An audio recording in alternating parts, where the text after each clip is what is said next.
32 নম্বর বাঙালির আতুর ঘর, ওটি শেখ হাসিনার শুধু বাবার বাড়ি না, ওটি আমার বাড়ি, আপনার বাড়ি, সবার বাড়ি, আমাদের মুক্তিযুদ্ধের আতুর ঘর। সেই ঘরে তারা আপনার বুলডোজার দিয়ে আঘাত করেছে। ডক্টর মোহাম্মদ ইউনূসের যে দীর্ঘ অপরাধের তালিকা, একটা হচ্ছে হার্ম ট্র্যাজেডি, ভ্যাকসিন না এনে, number 2 highest corruption. Even doctor ইউনূসের বন্ধু ডক্টর ইফতেখারুজ্জামান বলেছে ইউনূসের আমলে 45% বেশি টাকা পাচার হয়েছে সুইস ব্যাংকে।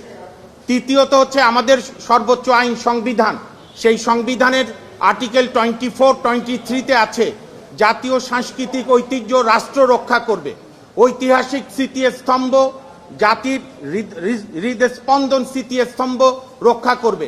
ইউনূসের আমলে আমরা দেখেছি মুক্তিযুদ্ধের সমস্ত স্তম্ভকে মবের মাধ্যমে সে ভাঙিয়ে দিয়েছে। 32 নম্বর বাঙালির আতুর ঘর, ওটি শেখ হাসিনার শুধু বাবার বাড়ি না, ওটি আমার বাড়ি, আপনার বাড়ি, সবার বাড়ি, আমাদের মুক্তিযুদ্ধের আতুর ঘর। সেই ঘরে তারা আপনার বুলডোজার দিয়ে আঘাত করেছে, আর্টিকেল 24 এর ভায়োলেশন।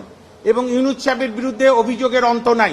আপনাদের কাছে দেওয়া হয়েছে মেহরবানি করে আমাদের প্যারাগ্রাফ 6-এ সিরিয়াল ধরে আমরা বলেছি ওনারা কি ওনার বিরুদ্ধে অভিযোগ, এবং আপনার সমস্ত বিতর্কিত লোককে নিয়োগ, নিজের ভাই ব্রাদার আত্মীয়তা, সবচেয়ে বড় যে পরিবেশটা উনি যে প্রতিষ্ঠান থেকে উনি নষ্ট করেছেন, যে রাজনৈতিক সরকার কোনো কারণে ব্যর্থ হলে বাংলাদেশের মানুষের একটা আস্থা ছিল যে কেয়ারটেকার বলেন, অন্তর্বর্তীকালীন বলেন, কিংবা অস্থায়ী সরকার বলেন।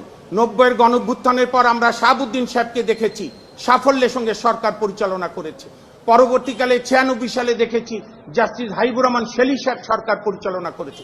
এইভাবে 2001, ইভেন 2008-এ কিন্তু ডক্টর মোহাম্মদ ইউনূস অন্য অনেক কিছু নষ্টের পাশাপাশি অ্যাড ইন্টারিম বা তত্ত্বাবধায়ক বা অস্থায়ী সরকারের কনসেপ্ট নষ্ট করেছে।